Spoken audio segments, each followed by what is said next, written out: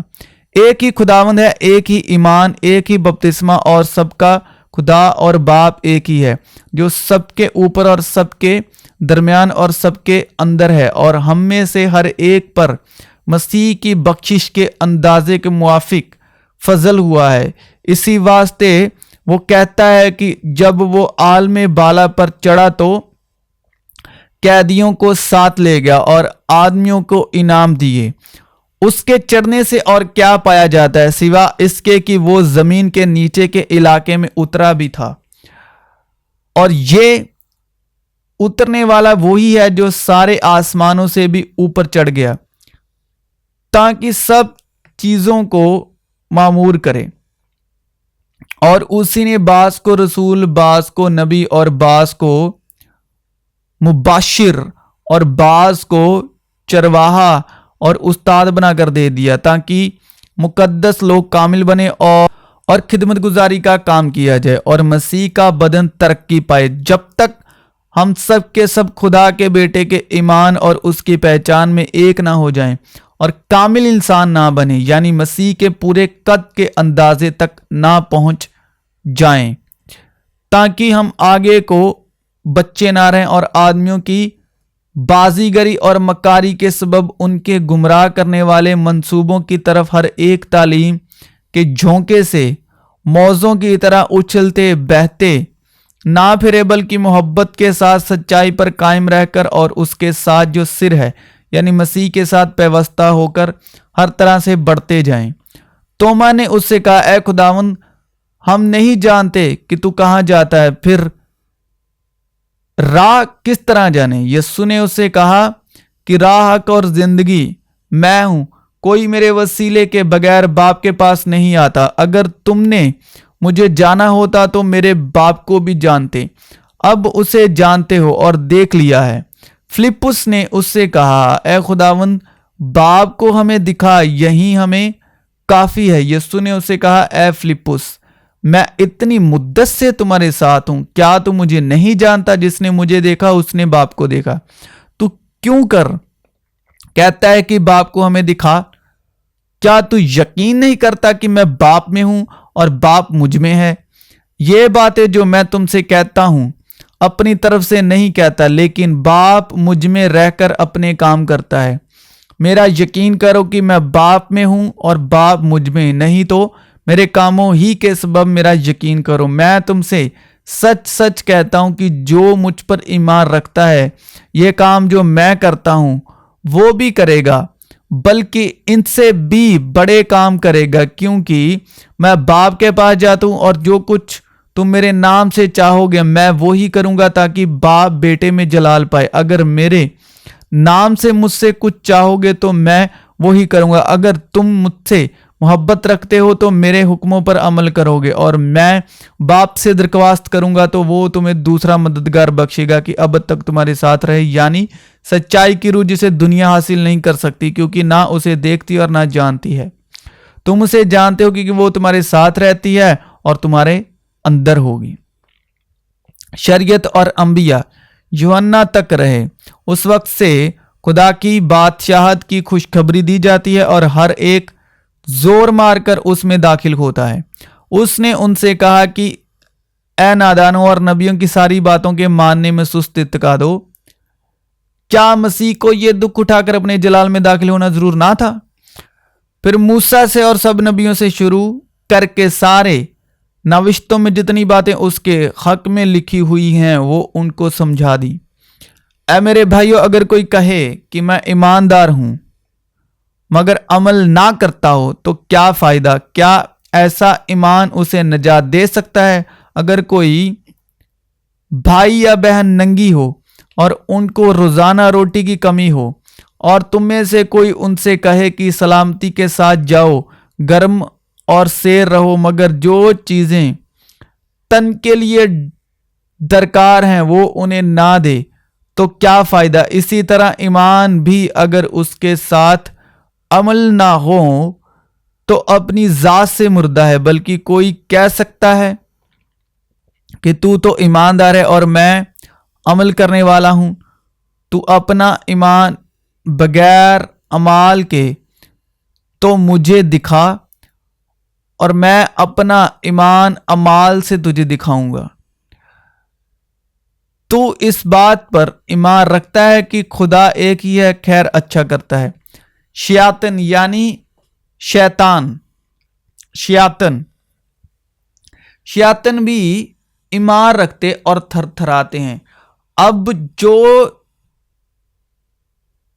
شیاطن ایمان رکھتا ہے اس کا خدا نے کلام میں سے یہ نشان دیا ہے، نشان ظاہر کیا ہے کہ وہ تھر تھرائے گا، یعنی کانپے گا۔ مگر اے نکمے آدمی، کیا تو یہ بھی نہیں جانتا کہ ایمان بغیر اعمال کے بیکار ہے؟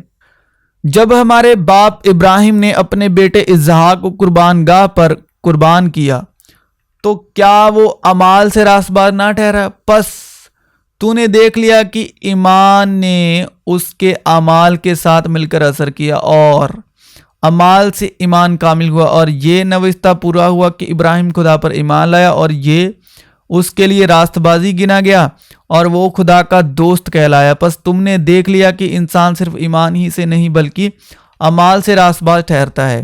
اسی طرح رحاب فاحشہ بھی جب اس نے کسدیوں کو اپنے گھر میں اتارا اور دوسری راہ سے رخصت کیا تو کیا اعمال سے راست باز نہ ٹھہری؟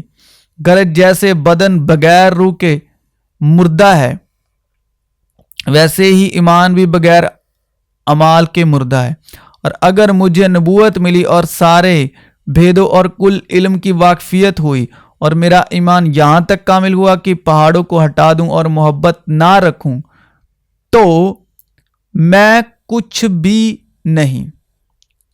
ایمان یہاں تک کامل ہوا کہ پہاڑوں کو ہٹا دوں، تاکہ تمہارا ایمان انسانوں کی حکمت پر نہیں بلکہ خدا کی قدرت پر موقوف ہو۔ غرض ایمان، امید، محبت، یہ تینوں دائمی ہیں، مگر افضل ان میں محبت ہے۔ اب خدا جو ہر طرح کے فضل کا چشمہ ہے، جس نے تم کو مسیح میں اپنے ابدی جلال کے لیے بلایا، تمہارے تھوڑی مدت تک دکھ اٹھانے کے بعد آپ ہی تمہیں کامل اور قائم اور مضبوط کرے گا۔ پس جب کہ گواہوں کا ایسا بڑا بادل ہمیں گھیرے ہوئے ہے، تو آؤ ہم بھی ہر ایک بوجھ اور اس گناہ کو جو ہمیں آسانی سے الجھا لیتا ہے، دوڑ کر کے اس دوڑ میں صبر سے دوڑے جو ہمیں درپیش ہے۔ تو مسیح یسوع میں آپ سبوں کی سلامتی ہو۔